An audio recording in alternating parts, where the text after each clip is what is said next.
నమస్కారం. ETV life ఆధ్యాత్మిక channel ప్రేక్షకులందరికీ దివ్యమంత్రం కార్యక్రమానికి సుస్వాగతం. భారతీయ సంప్రదాయంలో మంత్రం అనేది కేవలం కొన్ని పదాల సమాహారం మాత్రమే కాదు. మంత్రం అనేది మన ఆలోచనలకు అందని అద్భుతమైన శక్తి. భక్తికి ఆధ్యాత్మికతకు మధ్య ఉన్న గొప్ప వారధి. అందుకే మనసులో ఉన్న అలజడులు తొలగింపజేసే అద్భుతమైన శక్తిగా ఋషులు మంత్రాన్ని వర్ణించారు. వేల కొలది సంవత్సరాలుగా ప్రకృతిలో ఉన్నటువంటి శక్తులన్నీ ఋషులు దర్శించి మనిషి మనసులో ఉన్నటువంటి అలజడి గుర్తించి ఆ అలజడి నుంచి మనిషిని బయటికి తీసుకురావటానికి అద్భుతమైన శక్తి కలిగిన మంత్రాలను మానవాళికి అందించారు. మరి మంత్రాల ఆవిర్భావం వెనుక ఉన్న రహస్యాలేంటి? ఏ మంత్రాన్ని జపిస్తే ఎటువంటి సత్ఫలితాలు కలుగుతాయి? మంత్రాల వెనుక ఉన్న పరమార్థ కథలు ఏంటి? మంత్రం జపించడం ద్వారా మనకు కలిగే ప్రయోజనాలేంటి? మంత్రాల ద్వారా ఋషులు మానవాళికి అందించిన సందేశం ఏంటి? ఈ ప్రశ్నలన్నిటికీ అద్భుతమైన సమాధానాలు చెప్పే అత్యద్భుతమైన కార్యక్రమమే దివ్య మంత్రం.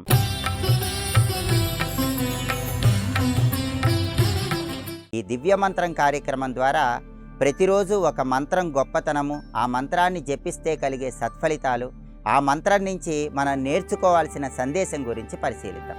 ఉదయం అంటే కొత్త ఆలోచనలు ప్రారంభించే సమయం మాత్రమే కాదు, మన ఆలోచనలకు పునాది వేసే సమయం. అందుకే ఉదయకాలాన్ని పవిత్రంగా భావించమని పెద్దలు చెప్తూ ఉంటారు. ఉదయం పూట దైవనామస్మరణ, పూజ, మంత్రజపము వీటి ద్వారా మానసిక ప్రశాంతత కలుగుతుంది, మనోధైర్యం పెరుగుతుంది. దీనికోసం పెద్దలు మనకు ప్రత్యేకమైనటువంటి మంత్రాలను కొన్ని సూచించారు. ఉదయం పూట జపించుకోవాల్సిన 3 శక్తివంతమైన మంత్రాలేంటో దివ్య మంత్రంలో మనం తెలుసుకుందాం. ఉదయం పూట అన్ని విఘ్నాలను తొలగింపజేసుకోవటానికి ఏ గణపతి మంత్రాన్ని జపించుకోవాలి? అలాగే బుద్ధిని ప్రచోదనం చేయటానికి, మేధాశక్తిని పెంపొందింపజేసుకోవటానికి గాయత్రి మంత్రాన్ని ఏ విధంగా జపించాలి? శరీరంలో చైతన్య శక్తిని పెంపొందింపజేసుకోవటానికి, ఆరోగ్య ప్రాప్తిని సిద్ధింపజేసుకోవటానికి సూర్య మంత్రాన్ని ఏ విధంగా జపించాలి? ఈ 3 ఆసక్తికరమైన మంత్రాలను, వాటి వెనక ఉన్న రహస్యాలను, జపించటం వల్ల కలిగే సత్ఫలితాలను గురించి తెలుసుకుందాం. మనం జీవితంలో ఏ పని ప్రారంభించినా ముందుగా ఎవరిని తలుస్తాం? విఘ్న నాయకుడైనటువంటి గణపతిని స్మరించుకుంటాం. కొత్తగా ఏదైనా విద్య నేర్చుకోవటం ప్రారంభించినా, ఉద్యోగ నిమిత్తమై వెళుతున్నా, కొత్తగా వ్యాపారాలు ప్రారంభిస్తున్నా, శుభకార్యక్రమాలు ప్రారంభిస్తున్నా గణపతి నామస్మరణ చేస్తున్నాం. అందుకే అన్ని విఘ్నాలను తొలగింపజేసుకోవటానికి, చేపట్టిన ప్రతి పనిలో విజయాన్ని సిద్ధింపజేసుకోవటానికి ఓం గం గణపతయే నమః. ఓం గం గణపతయే నమో నమః. ఓం గం గణపతయే నమో నమః. ఓం గం గణపతయే నమో నమః. ఓం గం గణపతయే నమో నమః. ఈ మంత్రం వెనుక ఉన్నటువంటి కథను, ఈ మంత్రంలో ఉన్నటువంటి రహస్యాన్ని పరిశీలిస్తే ఓం గం గణపతయే నమః. ఓంకారం అంటే సృష్టికి మూలమైనటువంటి శక్తి. అకారము, ఉకారము, మకారము ఈ 3 అక్షరాల శక్తి ఓంకారంలో ఉంటుంది. విశ్వ చైతన్య శక్తి మొత్తం కూడా ఓంకారంలో ఉంటుంది. గమ్ అంటే గణపతికి సంబంధించిన బీజాక్షరం. ప్రళయకాలంలో సృష్టి అంతా కూడా జలమయం అయిపోయినప్పుడు గమ్ అనే అక్షరం ఆకారంలో గణపతి ఆవిర్భవించాడని గణేశ పురాణంలో చెప్పడం జరిగింది. అంటే గమ్ అనే అక్షరం ఎక్కడ జపించినా, ఎక్కడ ఉన్నా అందులో గణపతి తిష్ట వేసుకొని కూర్చొని ఉంటాడని మంత్రశాస్త్రంలో చెప్పారు. అలాగే గణపతి అన్ని గణాలకు అధిపతి, అన్ని విఘ్నాలకు అధిపతి. అందుకే ఓం గం గణపతయే నమః అనే మంత్రాన్ని జపించుకుంటే విఘ్నాలన్నీ తొలగింపజేసుకోవచ్చు.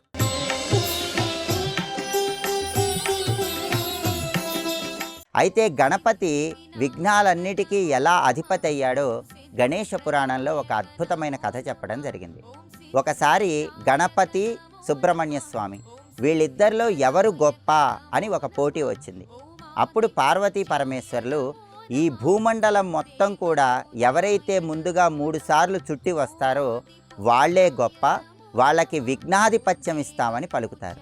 అప్పుడు కుమారస్వామి నెమలి వాహనం ఎక్కి భూమండలం మొత్తం కూడా 3 సార్లు త్వరగా సంచరించవచ్చనే ఉద్దేశంతో బయలుదేరతాడు.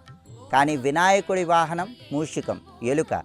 ఎలుక మీద ఆయన నెమ్మదిగా సంచారం చేస్తాడు కాబట్టి ఈ పోటీలో విజయం సాధించలేడు. కాబట్టి వినాయకుడు బాగా ఆలోచించి సమస్త భూమండలానికి ప్రదక్షిణ చేసిన ఫలితం మొత్తం కూడా తల్లిదండ్రులకు ప్రదక్షిణ చేస్తే కలుగుతుందన్న వేద ప్రమాణాన్ని గుర్తుకు తెచ్చుకొని వెంటనే తల్లిదండ్రులైనటువంటి పార్వతీ పరమేశ్వర్లకి ముమ్మారు ప్రదక్షిణలు చేస్తాడు. గణపతి అలా పార్వతీ పరమేశ్వర్లకు 3 సార్లు ప్రదక్షిణలు చేయగానే సుబ్రహ్మణ్య స్వామి నెమలి వాహనం మీద ఎక్కడికి వెళ్ళినా సరే అక్కడ ముందుగానే గణపతి సుబ్రహ్మణ్య స్వామికి దర్శనమిస్తాడు. ఈ పోటీలో సుబ్రహ్మణ్య స్వామి పరాజయం పాలవుతాడు, గణపతి విజయం సాధిస్తాడు. అప్పుడు దేవతలు శివపార్వతులు అందరూ కూడా గణపతికి విఘ్నాధిపత్యం ఇచ్చారని గణేష పురాణంలో చెప్పడం జరిగింది. ఆయనకి విఘ్నాధిపత్యం మాత్రమే కాదు, గణాధిపత్యం కూడా లభించింది. గణాధిపత్యం అంటే ఏంటంటే దేవతలు, రాక్షసులు, ఋషులు ఈ గణాలన్నిటికీ కూడా ఆయనే అధిపతి కాబట్టి ఆయన్ని గణపతి అనే పేరుతో పిలుస్తారు. అలాగే దేవగణాలంటే అచ్చులు, ఋషిగణాలంటే హల్లులు. అచ్చులు హల్లులతో కూడినటువంటి మంత్రాలన్నిటికీ కూడా ఆయన అధిపతి కాబట్టి ఆయనకి గణపతి అనే పేరు వచ్చింది. కాబట్టి అన్నిటికీ అధిపతి అయినటువంటి గణపతిని ఓం గం గణపతయే నమః అనే మంత్రంతో మనం ప్రతిరోజు స్మరించుకున్నట్లయితే విఘ్నాలన్నిటి నుంచి సులభంగా బయటపడవచ్చు. అయితే ఈ కథలో ఒక అద్భుతమైనటువంటి సందేశం కూడా ఉంది. ఆ సందేశాన్ని మనం పరిశీలిస్తే బలం కంటే తెలివి చాలా గొప్పది, అలాగే జ్ఞానం అనేది అన్నిటికంటే చాలా గొప్పది. సుబ్రహ్మణ్య స్వామి ఎంత బలవంతుడైనప్పటికీ, ఎంత శక్తివంతుడైనప్పటికీ గణపతి తెలివితేటలతో, జ్ఞానంతో తల్లిదండ్రులకు ప్రదక్షిణ చేసి గణాధిపత్యాన్ని, విఘ్నాధిపత్యాన్ని పొందగలిగాడు. కాబట్టి ఎప్పుడైనా సరే మానసిక అశాంతి ఉన్నట్లయితే ఆ అశాంతిని తొలగింపజేసుకోవటానికి, మానసిక ప్రశాంతత పొందటానికి, దాంతోపాటుగా విఘ్నాలు తొలగింపజేసుకోవటానికి తెలివితేటలు, మేధాశక్తి, ప్రజ్ఞా పాఠవాలను అందిపుచ్చుకోవటానికి ఓం గం గణపతయే నమః అనే మంత్రం విశేషంగా సహకరిస్తుందని, దీనిలో అంతర్లీనంగా ఉన్న సందేశాన్ని మనం అర్థం చేసుకోవాలి.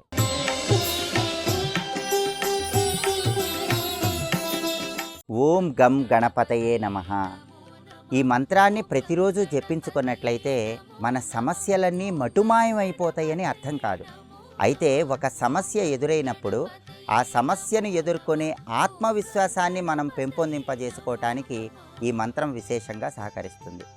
ఎప్పుడైనా సరే సమస్య కంటే ఆ సమస్యను ఎదుర్కోవాలనే భయమే మనల్ని ఎక్కువగా ప్రభావితం చేస్తుంది. సమస్యలు వచ్చినప్పుడు మన ఆలోచనలు బలహీనమైపోతాయి. సరైన నిర్ణయాలు తీసుకోలేక, దిశానిర్దేశం చేసుకోలేక మనం చేసే పనుల్లో తప్పటడుగులు వేస్తూ ఉంటాం. అటువంటప్పుడు సరైన దిశానిర్దేశం చేయటానికి, మనకు కావలసినటువంటి ఆత్మవిశ్వాసాన్ని ప్రోధి చేసుకోవటానికి, సరైన నిర్ణయాలు తీసుకోవటానికి ఈ మంత్రం విశేషంగా సహకరిస్తుంది.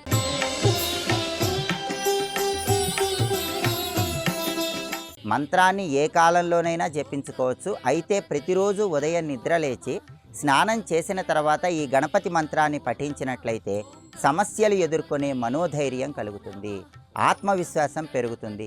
కేవలం పూజల సమయంలో మాత్రమే కాకుండా ఏ సమయంలోనైనా సరే ముఖ్యమైన కార్యనిమిత్తమై బయటికి వెళ్ళేటప్పుడు మనకు కావలసిన ఆత్మవిశ్వాసాన్ని, మనోధైర్యాన్ని పెంపొందింపజేసుకోవటానికి, సరైన నిర్ణయాలు తీసుకునే విధంగా అడుగులు వేయటానికి ఈ మంత్రజపం విశేషంగా సహకరిస్తుంది. కాబట్టి మంత్రాన్ని జపించటం అంటే కేవలం అందులో భక్తి మాత్రమే కాదు, భక్తి వెనుక ఉన్నటువంటి అద్భుతమైన ఆత్మవిశ్వాసము, ఏకాగ్రత, వీటన్నిటికీ కూడా మంత్రజపం విశేషంగా సహకరిస్తుంది. విఘ్నాలన్నీ తొలగింపజేసే గణపతి మంత్రం గురించి ఇప్పుడు తెలుసుకున్నాం. కొన్నిసార్లు మన జీవితంలో సమస్యలు ఏమంత పెద్దవి కావు, కానీ ఆ సమస్యలను మనం భూతద్దంలో చూసి భయపడుతూ ఉంటాం. అటువంటి సమస్యలు ఎదురైనప్పుడు మన మనస్సు గందరగోళంలో పడుతుంది. అలాంటప్పుడు మన మనస్సులో ఉన్నటువంటి గందరగోళాలన్నీ తొలగింపజేసి మన మనస్సును ఒక వెలుగు మార్గంలోకి తీసుకువెళ్ళే అద్భుతమైన మంత్రం గాయత్రి మంత్రం. గాయత్రి మంత్రాన్ని ప్రతిరోజు పఠించడం ద్వారా ఒక దిశానిర్దేశం కలుగుతుంది. సమస్యల విషవలయంలో నుంచి బయటపడే విధంగా, గందరగోళ పరిస్థితుల్లో ఉన్నటువంటి మనస్సుకు సాంత్వన చేకూరే విధంగా గాయత్రి మంత్రజపం అద్భుతంగా సహకరిస్తుంది. ఓం భూర్భువస్వః తత్సవితుర్వరేణ్యం భర్గో దేవస్య ధీమహి ధియో యో నః ప్రచోదయాత్.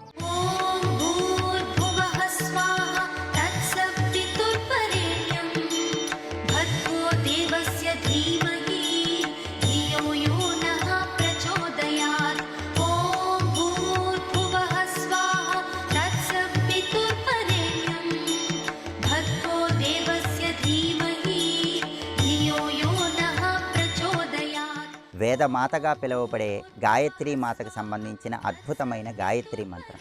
గాయత్రి మంత్రాన్ని ఎందుకు జపించుకోవాలి? దీన్ని వేదమాత మంత్రంగా ఎందుకు మంత్రశాస్త్రంలో వర్ణించారు? గాయత్రి మంత్రం వెనుక ఉన్న అద్భుతమైన అంతరార్థం ఏంటి అంటే, విశ్వామిత్ర మహర్షి ఈ గాయత్రి మంత్రాన్ని మానవాళికి అందించాడు. గాయత్రి మంత్రాన్ని జపించినట్లయితే మనలో మేధాశక్తి పెరుగుతుంది, బుద్ధిని ప్రచోదనం చేసుకోవచ్చు, సరైన నిర్ణయాలు తీసుకోవటానికి, జ్ఞానప్రాప్తిని సిద్ధింపజేసుకోవటానికి గాయత్రి మంత్ర జపం విశేషంగా సహకరిస్తుంది. గాయత్రి మంత్రంలో ఉన్న అర్థాన్ని మనం పరిశీలిస్తే, ఓం భూర్భువస్వః. ఓం అంటే సమస్త సృష్టికి మూలమైనటువంటి నాదం, అందుకే ఓంకారంతోనే గాయత్రి మంత్రం ప్రారంభమవుతుంది. భూహు అంటే భూమి అని అర్థం, భువః అంటే జీవశక్తి అని అర్థం, సువహ అంటే దివ్యలోకము అని అర్థం. అంటే ముల్లోకాలలో ఉన్నటువంటి చైతన్య శక్తి ఈ గాయత్రి మంత్రం ద్వారా మనం అందిపుచ్చుకోవచ్చు. తత్ సవితుర్వరేణ్యం అన్నారు. సవితు అంటే సమస్త సృష్టిలో ఉన్నటువంటి ప్రాణశక్తి, చైతన్య శక్తి, సూర్య ఆధారమైనటువంటి శక్తి. ఆ ప్రాణశక్తి, చైతన్య శక్తి మనలో పెంపొందింపజేసుకోవటానికి గాయత్రి మంత్రాన్ని జపించుకుంటాం. భర్గో దేవస్య ధీమహి. ఈ పదంలో కూడా మళ్ళీ 3 పదాలు ఉన్నాయి. భర్గ దేవస్య ధీమహి, ఈ 3 కలిపితే భర్గో దేవస్య ధీమహి అవుతుంది. భర్గ అంటే సూర్యుడిలో ఉన్నటువంటి దివ్య తేజస్సు, చైతన్య శక్తి అని అర్థం. దేవస్య అంటే అలాంటి దివ్య శక్తికి ధీమహి నమస్కారం, ఆ దివ్యశక్తి నన్ను ప్రచోదనం చేయాలి అనే అర్థంలో భర్గో దేవస్య ధీమహి అంటూ మంత్రాన్ని జపిస్తున్నాం. ధియో యోనః ప్రచోదయాత్. ధియో యోనః ప్రచోదయాత్ అంటే మా బుద్ధిని ప్రచోదనం చెయ్యి, బుద్ధిని వికసింపజేయి, మేధాశక్తిని పెంపొందింపజేయి అని గాయత్రి మంత్రంలో గాయత్రి మాతను ప్రార్థిస్తూ ధియో యోనః ప్రచోదయాత్ అంటూ మనం మంత్రాన్ని జపిస్తున్నాం.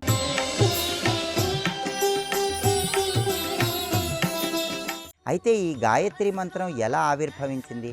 దీని వెనుక ఉన్న అద్భుతమైన కథ ఏంటి అంటే, గాయత్రి మంత్రాన్ని సమస్త మానవాళికి అందించినటువంటి విశ్వామిత్ర మహర్షి ఒకప్పుడు రాజు. ఆయన వశిష్ఠ మహర్షి ఆశ్రమానికి వెళ్ళి వశిష్ఠ మహర్షి ఆశ్రమంలో ఆతిథ్యం స్వీకరిస్తాడు.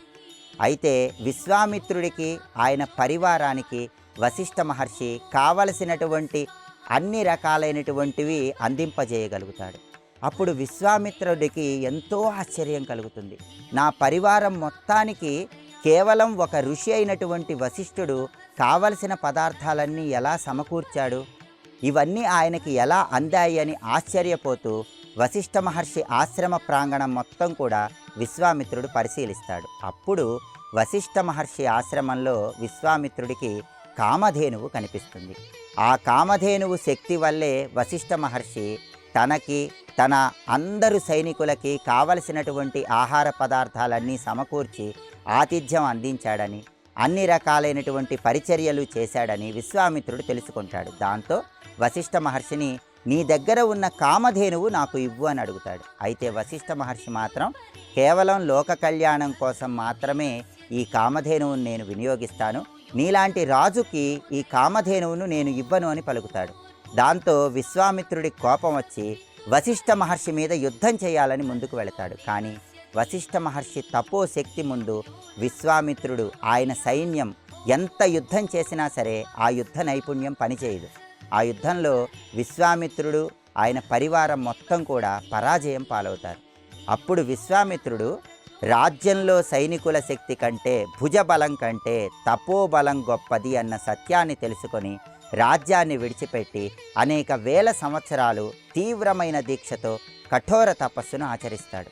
అలా తపస్సును ఆచరించడం ద్వారా తనలో ఉన్నటువంటి క్రోధాన్ని తొలగింపజేసుకొని, ఇంద్రియ నిగ్రహాన్ని పెంపొందింపజేసుకొని విశ్వామిత్రుడు ముందుగా రాజర్షి అయ్యాడని, ఆ తర్వాత బ్రహ్మర్షి అయ్యాడని పురాణ గ్రంథాలలో చెప్పడం జరిగింది. అలా బ్రహ్మర్షి అయినటువంటి విశ్వామిత్రుడు అరిషడ్వర్గాలకు అతీతంగా గాయత్రి మంత్రాన్ని మానవాళికి అందింపజేశాడు. ఈ కథలో ఒక అద్భుతమైన అంతరార్థం కూడా దాగి ఉంది. ఆ అంతరార్థాన్ని మనం పరిశీలించినట్లయితే కేవలం గాయత్రి మంత్రం అనేది బయటికి కనిపించే మంత్రం మాత్రమే కాదు, మన బుద్ధిని ప్రచోదనం చేసే మంత్రము.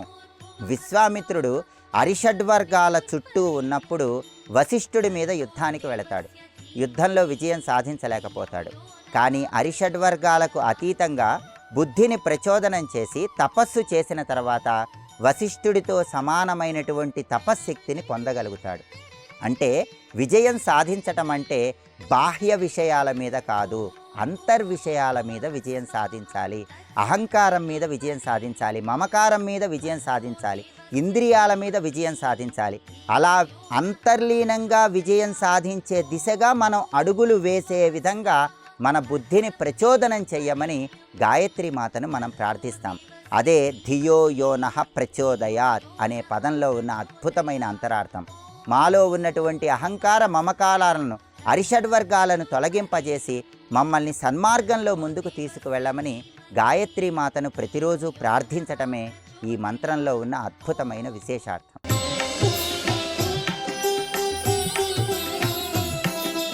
నిజ జీవితంలో ఈ గాయత్రి మంత్రం మనకి ఎలా ఉపకరిస్తుంది? ఎప్పుడైనా నిరంతర ఆరాట పోరాట వ్యవస్థలో ఆలోచనలతో సతమతమైపోతున్న తరుణంలో ఆలోచనలకు ఒక స్థిరత్వం రావటానికి గాయత్రి మంత్రం విశేషంగా సహకరిస్తుంది. నిరంతర ఆందోళనతో జీవనాన్ని కొనసాగిస్తున్న పరిస్థితుల్లో ఆందోళన అధిగమించి మానసిక ప్రశాంతత రావటానికి, ఏకాగ్రతను పెంపొందింపజేసుకోవటానికి గాయత్రి మంత్రం అద్భుతంగా ఉపకరిస్తుంది. అందుకే ప్రతిరోజు ఎలాంటి గందరగోళ పరిస్థితులు ఉన్నా, ఎలాంటి ఇబ్బందికర పరిస్థితులు ఉన్నా వాటన్నిటి నుంచి బయటపడటానికి ప్రశాంతంగా 5 నిమిషాలు కూర్చొని గాయత్రి మంత్ర జపం చేయాలి. అలా చేస్తే పని పట్ల శ్రద్ధ పెరుగుతుంది, పనిలో ఏకాగ్రత పెరుగుతుంది, స్థిరమైన నిర్ణయాలు తీసుకోగల శక్తి సామర్థ్యాలు లభిస్తాయి.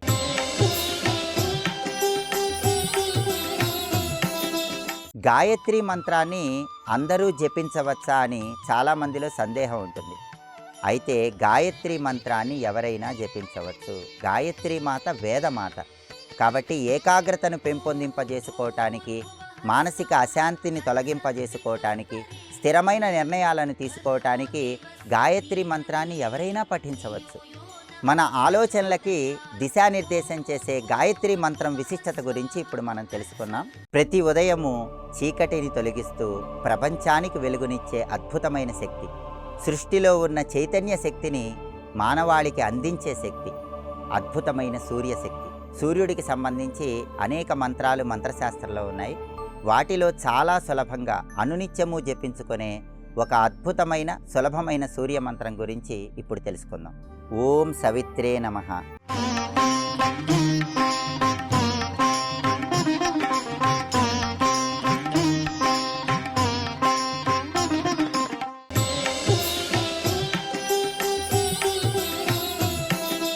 సవిత్రే నమః అంటే కేవలం సూర్యుడు మాత్రమే కాదు, సృష్టికి చైతన్యాన్ని అందించి, సృష్టిలో ప్రాణశక్తిని ప్రచోదనం చేసి, సృష్టిలో కావలసిన పదార్థాలన్నీ సమకూర్చే అద్భుతమైన సవిత్ర దేవతా శక్తికి సంబంధించిన మంత్రం.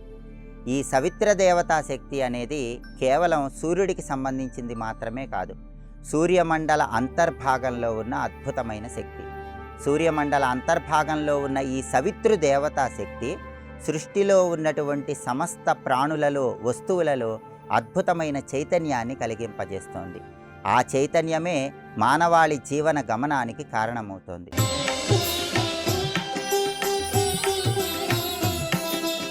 ఓం సవిత్రే నమః అనే మంత్రాన్ని మనం పఠించినట్లయితే దానివల్ల సవితృదేవత యొక్క శక్తి మనలో ప్రచోదనమవుతుంది. ఈ సవితృదేవత శక్తి సూర్యమండల అంతర్భాగం నుంచి సృష్టిలో 7 కిరణాలుగా వ్యక్తమవుతోంది. అలా 7 కిరణాలుగా వ్యక్తమైన సవితృదేవత శక్తి 7 రంగులుగా మారి సృష్టిలో అవసరమైనటువంటి సమస్త చైతన్యాన్ని, శక్తిని కలిగింపజేస్తోంది. అలాగే 7 కిరణాలుగా మారిన ఈ సవితృ శక్తి మొత్తం కూడా 7 గ్రహాలను సూచిస్తోందని పురాణ గ్రంథాలలో చెప్పడం జరిగింది. కాబట్టి సప్త కిరణాలకు, సప్త గ్రహాలకు సంకేతమైనటువంటి సూర్యమండల అంతర్భాగంలో ఉన్న ఈ సవితృదేవతా శక్తిని ప్రతిరోజు మనం ప్రచోదనం చేసినట్లయితే శారీరక, మానసిక అనారోగ్య సమస్యల నుంచి బయటపడవచ్చు, ఆరోగ్య ప్రాప్తిని సిద్ధింపజేసుకోవచ్చు, మనలో ధీశక్తిని పెంపొందింపజేసుకోవచ్చు. ఎందుకంటే గాయత్రి మంత్రంలో కూడా తత్సవితుర్వరేణ్యం అంటూ గాయత్రి మంత్రంలో మనం గాయత్రి మాతను ప్రార్థిస్తాం. తత్సవితుర్వరేణ్యం అంటే అర్థం ఏంటంటే సవితృదేవతా స్వరూపమైన గాయత్రి మాతకు నమస్కారం అని అర్థం. అంటే గాయత్రి మాత కూడా సూర్యమండల అంతర్భాగంలో ఉన్న ఈ సవితృదేవతా శక్తి ద్వారానే ప్రచోదనమవుతుంది. అంతటి శక్తి ఓం సవిత్రే నమః అనే మంత్రంలో దాగి ఉంది. అందుకే అనునిత్యము స్నానం చేసిన తర్వాత 5 నిమిషాల పాటు ఓం సవిత్రే నమః అనే మంత్రాన్ని 12 సార్లు పఠించినట్లయితే విద్యార్థులకు విద్యారంగంలో ఏకాగ్రత పెరుగుతుంది. ఉద్యోగ వ్యాపార రంగాల్లో అద్భుతమైన విజయాలను సిద్ధింపజేసుకోవచ్చు. మనోధైర్యంతో ఆత్మవిశ్వాసంతో తలపెట్టిన పనులన్నీ దిగ్విజయంగా పూర్తి చేసుకోవటానికి సవితృదేవత సంపూర్ణమైన శక్తి మనలో ప్రచోదనం కావటానికి ఈ మంత్రం అద్భుతంగా ఉపకరిస్తుంది.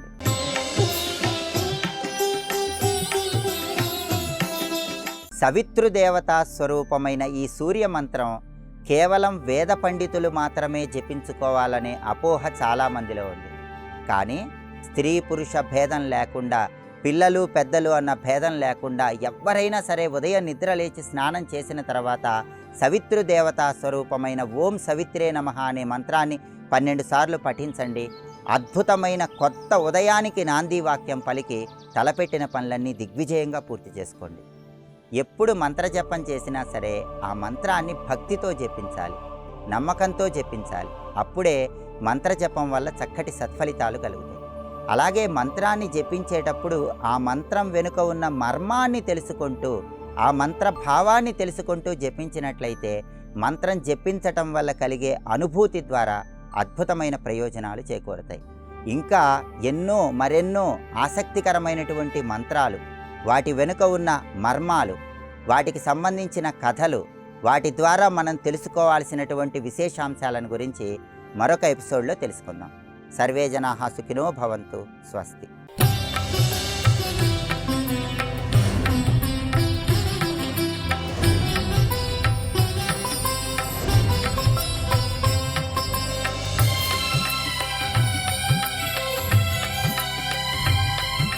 ఈ కార్యక్రమాన్ని తిరిగి చూడాలనుకుంటే www.youtube.com/@ETV Life Spiritual లో చూడవచ్చు.